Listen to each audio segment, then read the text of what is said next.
is a land of awe-inspiring beaches, dynamic cultural heritage, and a vibrant tapestry of people. It is a melting pot of very scenic spots, businesses, and history, each contributing to the province's unique character.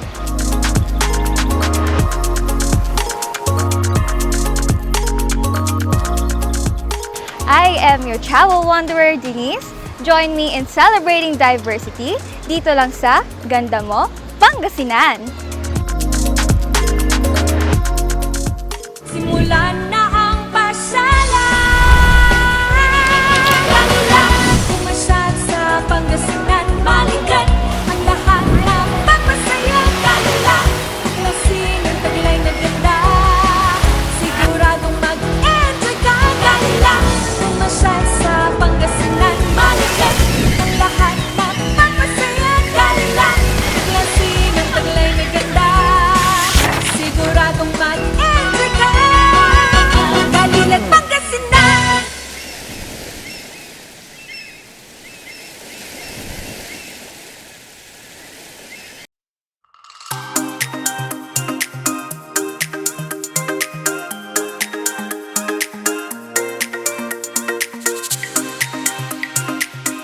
San Jacinto owes its prosperity to agriculture. This community has nurtured a way of life that embraces the land and its bounties.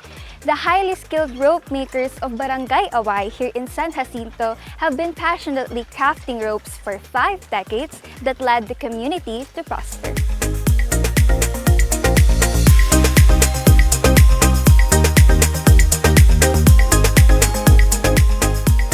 Way back po sa mga ninuno pa po namin, sa mga tatay pa po ng mga parents namin, sila na po ang nag-umpisa nito. Tawag po dito managlubir po, halos buong barangay po namin, pero ngayon nabawasan na po.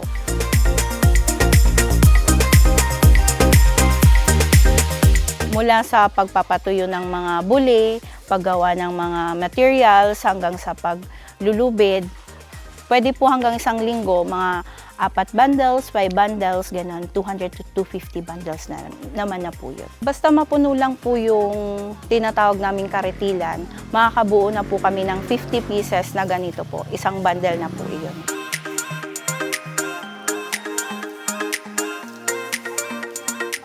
Mula sa mga malikhaing kamay ng mga taga San Jacinto, these ropes are exported into different countries. But here in Pangasinan, they are turned into different handicrafts na pinagkakakitaan ng iba't ibang lugar tulad ng San Carlos, Malisique at Manawag. Mga bata pa lang, talagang ganito na yung hanap buhay namin. Karamihan kasi ginagawa namin basket, ganito. Mga laundry basket, ganun. Halimbawa, ang puhunan naman na ito sa amin, 75 lang. Pero pag mayroon din mga bumibili dito na mga binibigay din namin mga 100, ganun.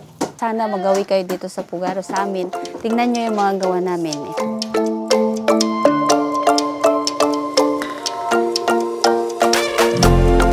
Dati po parang pangtali lang po nila sa mga baka, kalabaw, ganun po. Sa mga alaga nilang hayop hanggang sa yun nga, nakilala na rin po nila sa paggawa ng mga handicraft. Sa pagpapalubid po or paggawa ng lubid, meron pong mga nakapag-aral sa kolehiyo, nakapagpagawa ng bahay, nakabili din po ng mga ari-arian, pang-araw-araw din po nagastusin. Pero pinaka naitulong po talaga nito is nakakatulong sa pagpapaaral ng mga anak nila.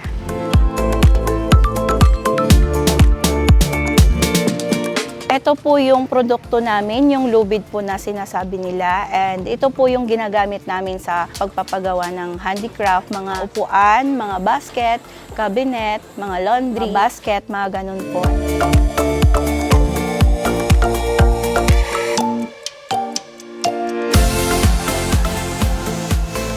From being a necessity, their knowledge in rope making has been passed down from generation to generation. Its legacy is continuously woven in every twist and turn of the rope, a testimony of the community's unwavering dedication to preserving the art of handicraft making. Ako rin po, yung mga nauna din po sa amin, yung mga magulang ko po, mula pa po pagkabata, tinuruan na po kami. Tapos ngayon po na malaki na rin po kami, ituturo din po namin sa mga bata na susunod po sa amin para po hindi mapatay yung paglulubid na ito, para diretso pa rin po. Sana ipatuloy po rin po ang pagtangkilik niyo po sa produkto namin para po ganun pa man makatulong din po kayo sa mga mamamayan po dito sa aming barangay.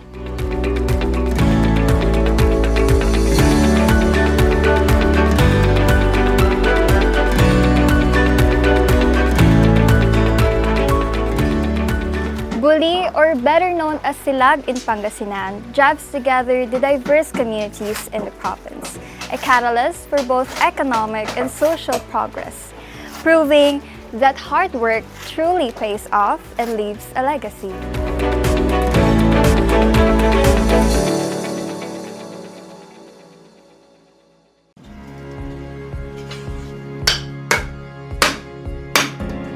For centuries, bricks have been the cornerstone of construction. Here in Santa Barbara, bricks have shaped not only homes and buildings, but the town itself. Let us discover this art and craft standing strong over the years.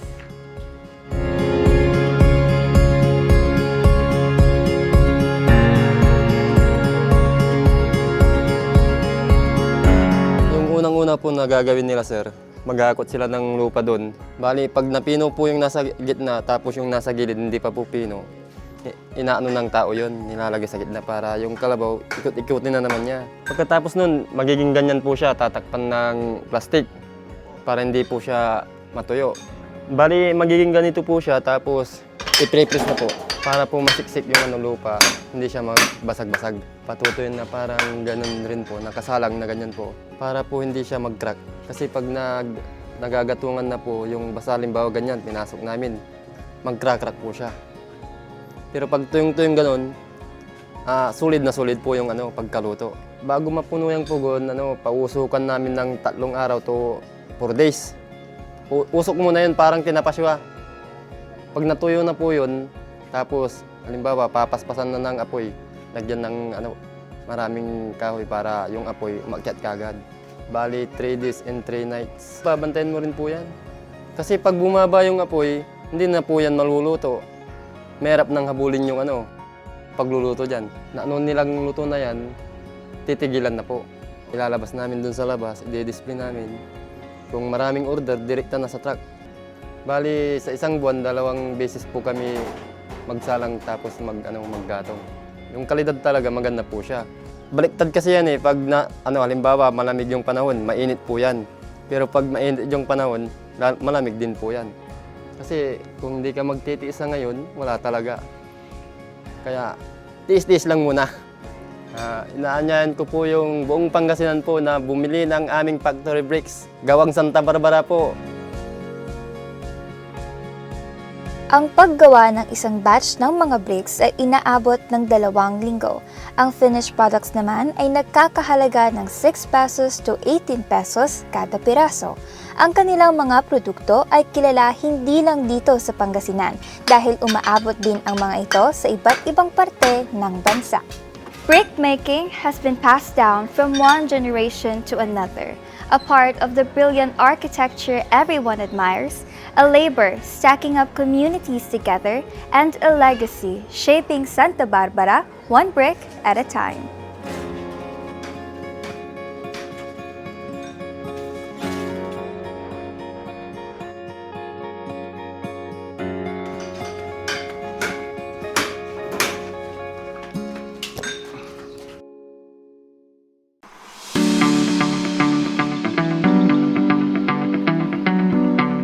Aside from the sweet success of tupig making, may isa pang produkto ang San Fabian na masasabi nating sariling atin. Ito ang nipa vinegar. Mula sa katas ng puno ng nipa, ang mga ito'y inilalagay sa isang container and it will ferment for 2 to 6 months until maging ganap na itong suka. Kada isa nito ay nagkakahalaga ng 100 hanggang 200 pesos depende sa laki at dami.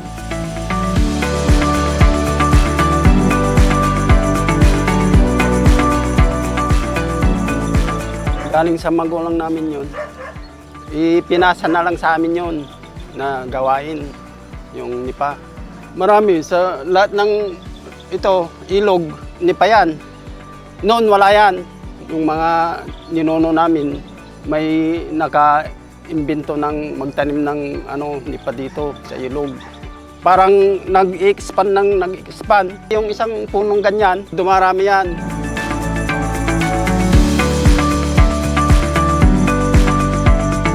Dalawang buwan bago mo putulin yung tuba. Dahil araw-araw nag-harvest ako.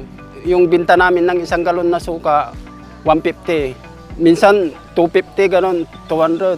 Pantos-tos sa araw-araw.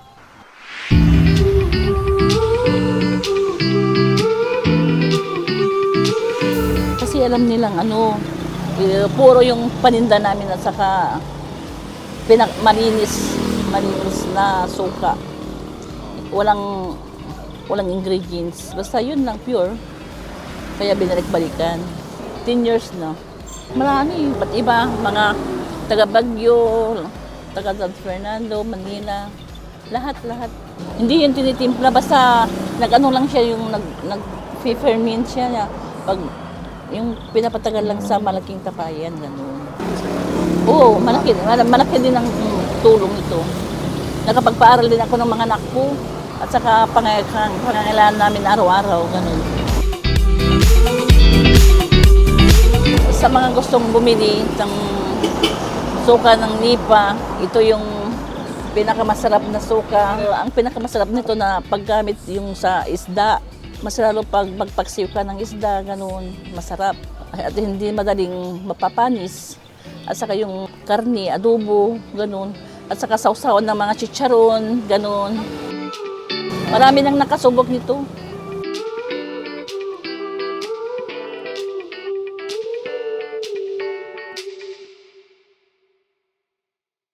Balilan Pangasinan.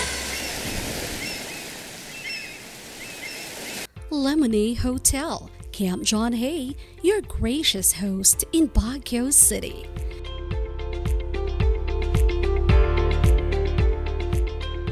For inquiries and reservations, call us at 0917-526-7049 or 074-300-6525 or email us at rsvn.lemonade@amg.com.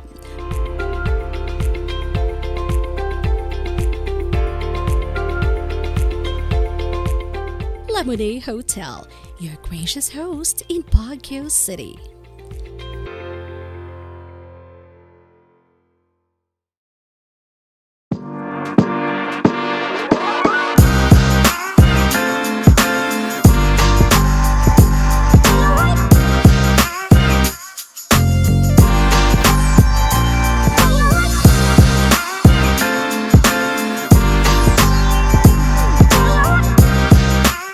Balilan Pangasinan.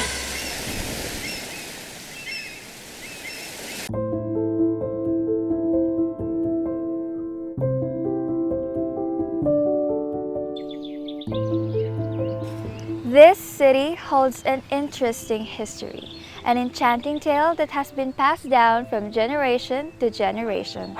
It is the story that resonates until today and into the hearts of every town folk. Let us be fascinated by San Carlos City.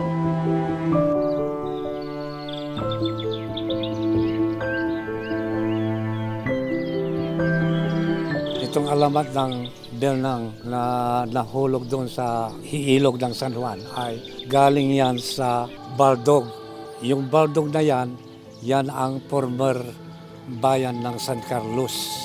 Well, according to the historical chroniclers, mostly Spanish documents written by Spanish friars, there is a bell, a very big bell that fell into the river of San Juan River in San Carlos City.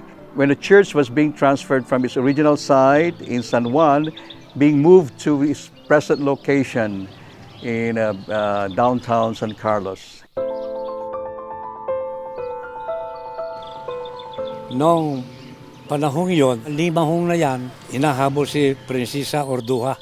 Itong Prinsesa Orduha, tinuntun niya yung river dyan sa bukana ng Lingayen hanggang papunta ng San Juan. Pagkatapos bubaba itong Orduha dito sa Baldog, Barangay Baldog. May tangkang nakawin ni Limahong yang kampanang yan at saka yung prinsesa, umiskip si prinsesa. Kaya yung kampana, inilipat nila dito. Yung kampanang yon nahulog. Because of the weight of the bell, the size of the bell so huge that it fell down to the river. The river is called the San Juan River. Nagkataon naman na yung sirinang galing sa Aguilar na babae, kinuha niya. Noon bata-bata kami kasi sabi nila umakyat dito, di pumunta kami dito sa mga paningbatan, nakipagparty, mahabang buhok. Mayroon, isa, babae. Ewan ko kung buhay pa o wala na siguro. May mga panahon na ng panahon ng mga Amerikano, sinisisid nila yan. Hindi nila mapuntahan yun, yung kampanang yan. Pinabugaran nga ng sirina. According to oral legend, fell from the bridge into the river and it was irretrievable. Sa bigat, sa laki, hindi na may retrieve yung bell. And there's that oral legend na lumabas from since then, ito ginagwardyahan ng mga unknown spirits or support, which is just oral legends. It's an oral legend which is possibly true because the old site was in San Juan, and to move the movable objects from San Juan to its present site, you have to pass through that bridge called the San Juan Bridge.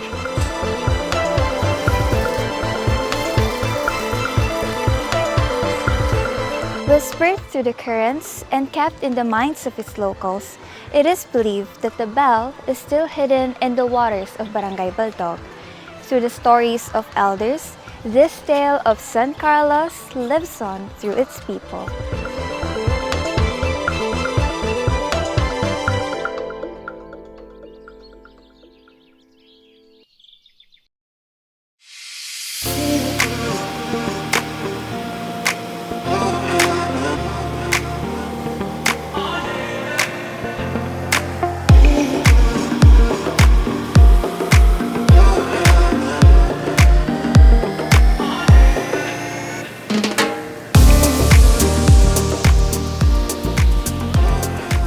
Clear skies, a 2-kilometer-long shoreline, fine white like sand, and foamy waves.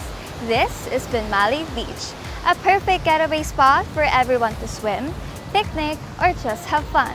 A paradise only 5 to 10 minutes away from the town proper. This is a scenic escape to remember and make new memories, just waiting to be noticed.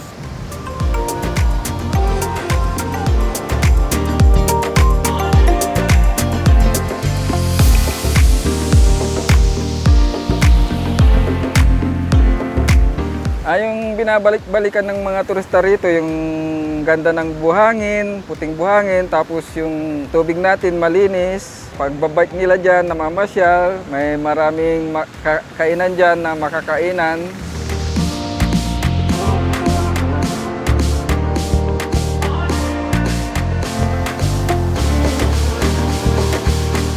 Mula sa town proper, pwede kang sumakay ng tricycle for only 20 pesos para marating ang Binmaley Beach. Kung may sarili naman po kayong sasakyan, mga kuwan lang po, 5 minutes.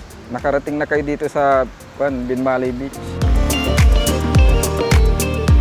Binabantayan namin ito sa pinapanatili natin yung malinis na kapaligiran, tapos yung mga turista, sinasabihan natin na huwag magtapon ng basura sa tabing dagat. May tamang lalagyan ng basurahan, doon nila ilalagay yung basura. Yung mga turista na gustong bumisita dito sa Binmaley Beach, pwede kayong pumunta rito kahit anong oras. Pwede kayong mag-booking din na may mga resort dyan, saka mga cottages na pwede nyong arkilahin. Available rin ang mga cottages ranging from 1,000 to 2,000 pesos. Kung plano naman i-enjoy ang lugar overnight, there are available inns and chanchons in the area ranging from 3,000 to 6,000 pesos, good for 2 to 6 persons. Pag sinabi namin 1,000, kasama na yung video okay doon. Non-stop. Pinakamarami dito sa hot summer. Kasi maraming probinsya ang nagpupunta rito. Katulad ng Manila, Bulacan, Pampanga, Tarlac, idagdag mo pa yung Biskaya at saka Nueva Ecija. Minsan may mga Isabela pa. At Baguio, napakarami. Sa mga bisita, beach goer na hindi pa nakakarating ng Binmaley Beach, pinagmamalaki namin ang aming beach kasi parang isa ito sa nare-recognize na dinadayo, lalo na sa masa. Pangmasa talaga ito. Subukan nyo ho ang dumayo rito sa amin.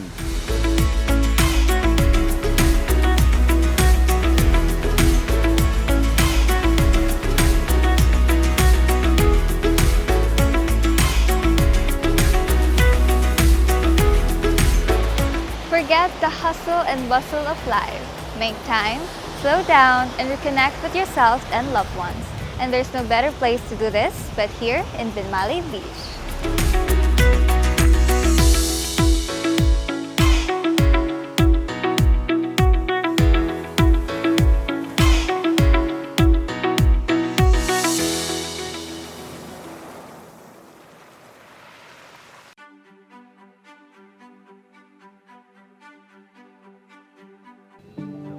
As a coastal province, aquaculture has found a place to thrive here in Pangasinan. Sual does not only offer world-class bangus but also takes delight in its own oyster farm. This is where the sea meets human innovation to create a sustainable future. Welcome to Barangay Baybay Sur in Sual.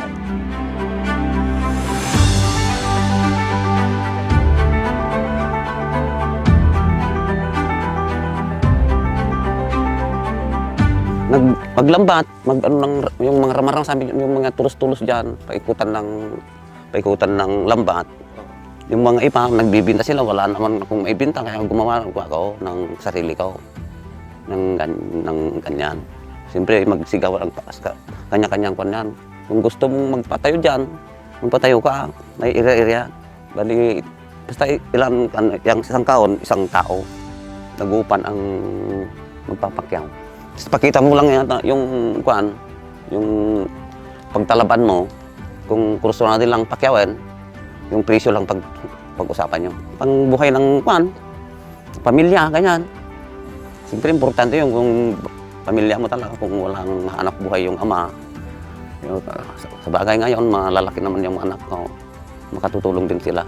Nakakatulong talaga kasi kung mag-harvest na, mayroon yung kunting may tulong, talagang may tulong yung talaba.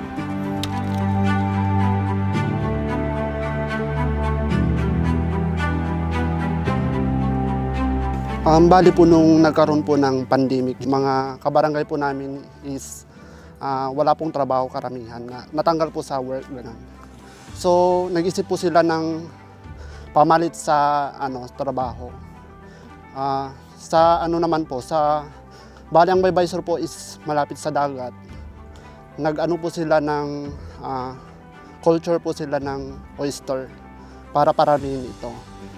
Bali po ang Baybay Sur ay daanan po ng mga turista po papunta ng 100 Islands, Masamiri Beach po. So dahil sa dami po ng dumadaan po na turista, dumadami din po yung production po ng oyster. Kaya nakilala po ang Baybay Sur bilang production na po ng oyster ngayon. Yes po, napakalaking tulong po sa mga farmers po ng oyster ang pagdami po ng oyster dito sa aming barangay kasi yun din po ang pangunahing pinagkukuhanan ng pangangailangan po ng bawat farmers po dito. Inimbitahan ko po kayong pumunta dito sa Barangay Baybay Sur, Sual, Pangasinan upang bisitahin ang mga oyster farmers dito sa aming barangay. 20 minutes away from Sual's town proper, mararating ang hilera ng more than 40 oyster farms dito sa Barangay Baybay Sur. You can directly buy fresh oysters from the local farmers na nagkakahalaga ng 300 to 600 pesos kada lata depende sa laki at dami. Sual is a testament to the cordial relationship between nature and human resourcefulness. From a small fishing village, the oyster farming industry continues to flourish as more residents venture in.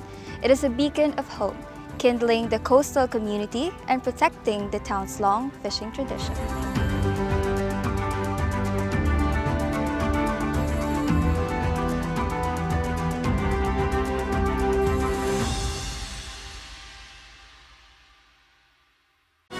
Pangasinan.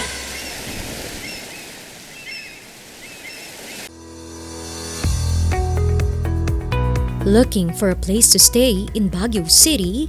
Find your calm at Hotel Supreme. A good dip at their pool.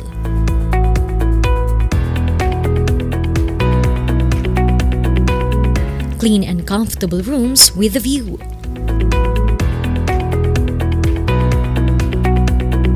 Accommodating staff.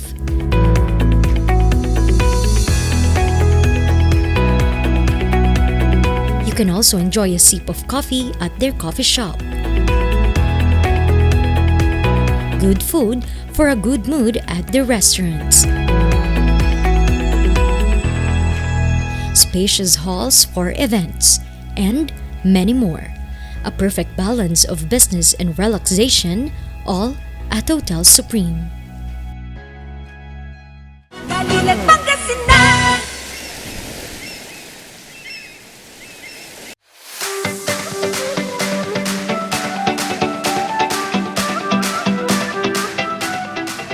As the sun descends into the horizon, shadows appear over the bustling streets, a transformation. The once quiet lanes become alive with vibrant colors as stalls selling food, clothes, and children's toys brim in. Welcome to Lingayen's exquisite Baywalk.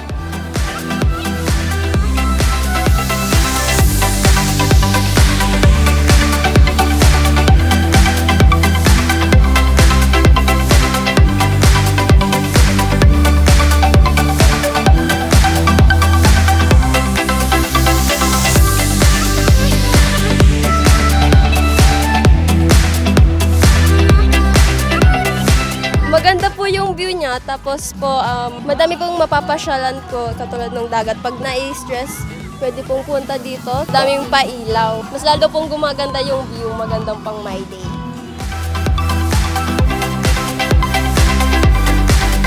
Masarap, tas madaming pagpipili ang food. Mabubusog.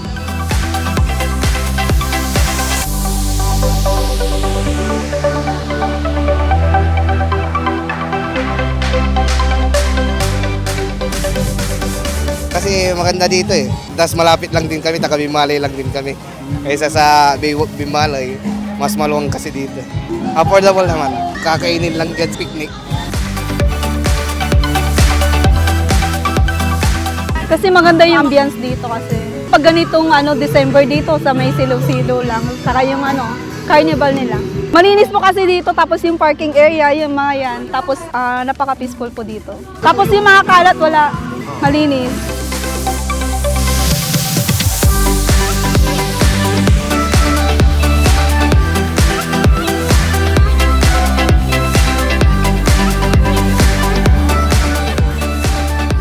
This place becomes a kaleidoscope of cultural diversity as locals and tourists come.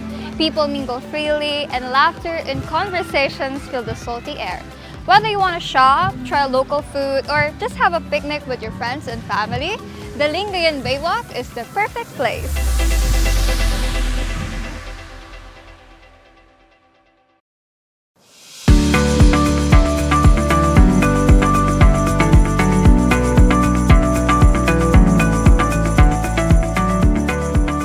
Pangasinan is a place where diversity is not just a fact, but a celebration.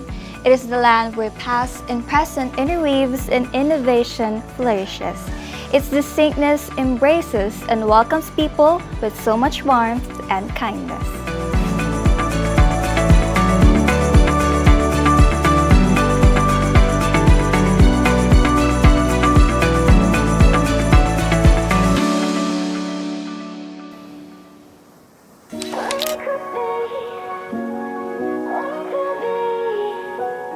province of Pangasinan is a vast treasure trove of natural wonders, cultural heritage, craftsmen, and artisans.